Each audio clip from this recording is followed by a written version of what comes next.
¿Cómo están, amigos? Bienvenidos a las noticias. La semana se inicia tal como acabó la anterior, con la tensión social generada por las protestas. Hay varios manifestantes detenidos. Hola, Diana. ¿Qué tal, Milton, amigos? Muy buenas noches. A la par aparecen las fórmulas para una posible alza de pasajes, mientras sigue en discusión el tema de las competencias del transporte público. Aquí empezamos. Los representantes de la Asociación de Profesores del Colegio Mejía de Quito denuncian el montaje de supuestas evidencias de material explosivo en sus instalaciones. Los estudiantes piden la salida de sus compañeros detenidos. Francisco Rojas ha sido profesor del Colegio Mejía durante 28 años y esta vez denuncia que el supuesto hallazgo de material explosivo en su oficina para las protestas ha sido un montaje. El material explosivo no sé dónde estaba, no sé a qué horas lo colocaron ellos, porque yo cuando ingresé ya todo estaba abierto. No había un representante del Colegio Mejía y yo soy el presidente de la Asociación de Profesores. El ministro del Interior, José Serrano, mostró este fin de semana la evidencia de lo que dicen encontraron en las oficinas. Lo que hacen es, se rompen las botellas, se mete en la botella, se pone una mecha, se ponen clavos y se lanza a la policía. Hablar ya de marchas pacíficas cuando encontramos este tipo de cosas en una oficina de profesores. Nosotros salimos de aquí 6:30 de la tarde y no había ningún material explosivo. Tenemos la grabación. El Colegio Mejía fue el escenario de una de las protestas contra el régimen y ahora el lugar desde el que los dirigentes estudiantiles reclaman por un debido proceso a los menores de edad que podrían quedarse sin colegio. Que los únicos encargados son la Junta Distrital. El ministro de Educación no puede tomar sanciones, no vamos a permitir que se cometan injusticias dentro de los establecimientos educativos del país. También piden la salida inmediata de los detenidos, quienes enfrentarían algunos procesos penales. Al mismo tiempo, el presidente Correa publicó algunos tweets relacionados con el caso. Correa dijo: se repite el libreto de siempre, generar violencia, luego victimizarse, el mundo al revés. Como siempre, el malo soy yo. Todos los 53 detenidos son mayores de edad, 30% no son estudiantes sino infiltrados y están siendo juzgados. Y mientras los jóvenes permanecen detenidos en el Centro de Detención Provisional de Quito, sus padres han recibido una oferta de asesoría legal gratuita. Anuncian las primeras acciones judiciales. Unos piden de rodillas al poder. Por nuestros hijos que están pasando lo que están pasando. Y otros han puesto su esperanza en la justicia. El Colegio de Abogados de Pichincha se suma a las acciones legales que serán interpuestas para lograr la liberación de los detenidos. Han sido brutalmente golpeados. Esto, de hecho, nulita cualquier juicio penal. Por ahora esperan las audiencias y la decisión de los jueces, mientras los estudiantes no descartan nuevas movilizaciones. En Quito, Fausto Yepes, 24 horas. Los transportistas urbanos no podrán tener una rentabilidad mayor al 13% con la nueva tarifa que se fije. Así lo dispone la Agencia Nacional de Tránsito mediante una resolución en la que emite la metodología para fijar las tarifas.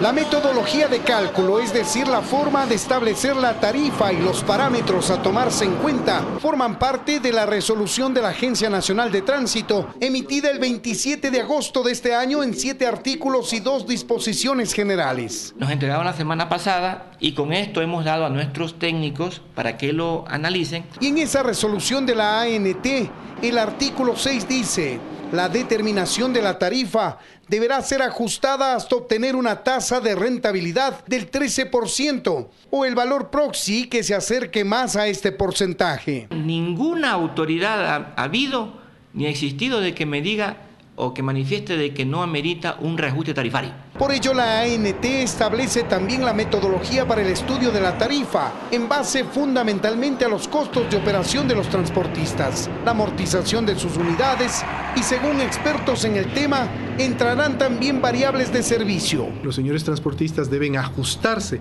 a los principios de calidad, de seguridad, de universalidad, de accesibilidad, de responsabilidad y de eficiencia. De allí que el trabajo de las denominadas mesas de diálogo que han implementado en el municipio de Quito para analizar el incremento de tarifas del transporte urbano consiste en cuantificar temas como la comodidad del pasajero, el trato que recibe, la puntualidad del servicio, el respeto de paradas, etc.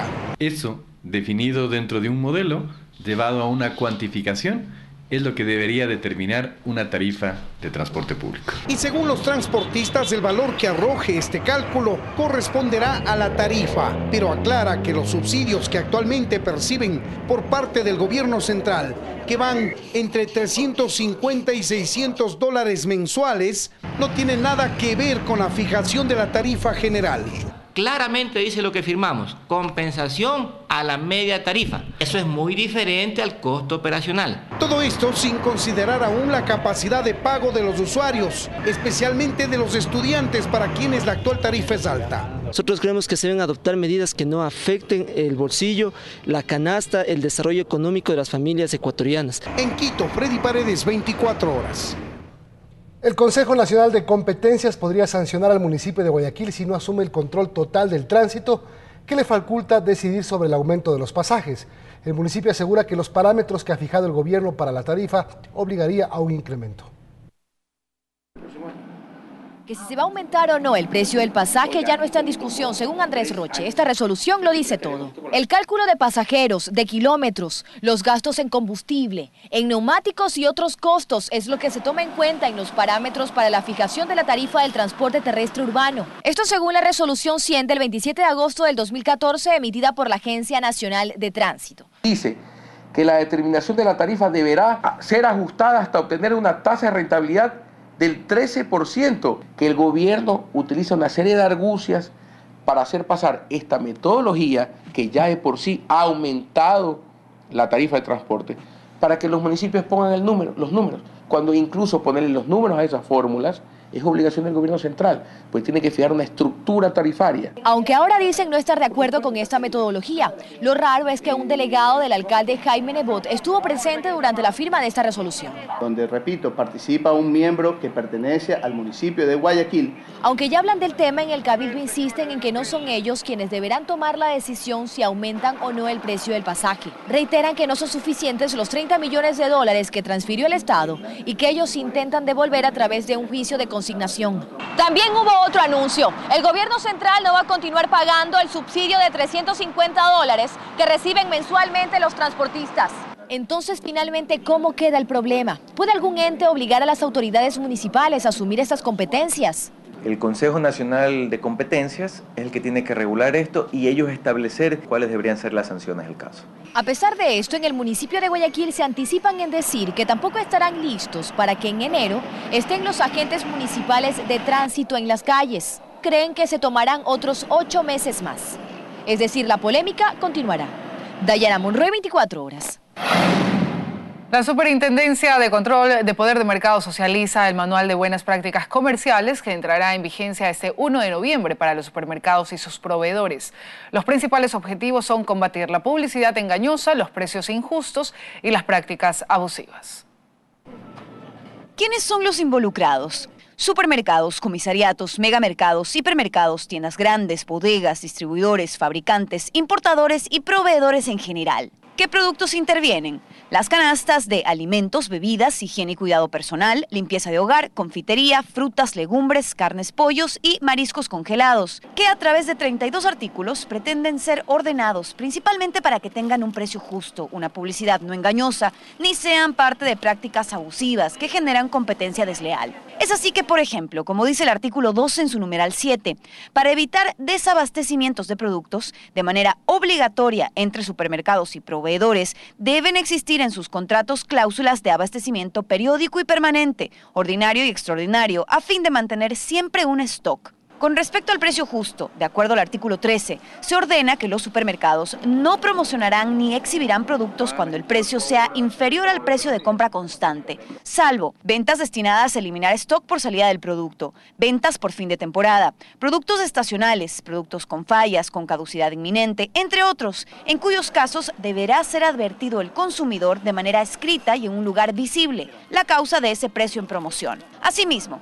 el destino de un lugar de mejor visibilidad publicidad en las góndolas de un supermercado está controlado de acuerdo al artículo 18, explicando que será sin costo adicional y que no se permitirá que una categoría de productos por su marca ocupe una sola góndola o estantería de manera exclusiva. Deberá estar ocupada también por otros productos similares o competidores, que no será menor del 15% de la percha. La forma en que se coloquen los productos no podrá responder a ningún tipo de discriminación. El manual contiene en detalle las obligaciones que deberán implementar los supermercados y los proveedores a partir del 1 de noviembre, para lo cual se reúnen y socializan este documento con el sector. Todo esto forma parte de un proceso de elevar la responsabilidad de todos nosotros. Conocimiento de causa, la responsabilidad individual. ¿Qué es lo que estoy comiendo? ¿Qué es lo que estoy dando de comer a mis hijos? Natalie Toledo, 24 horas.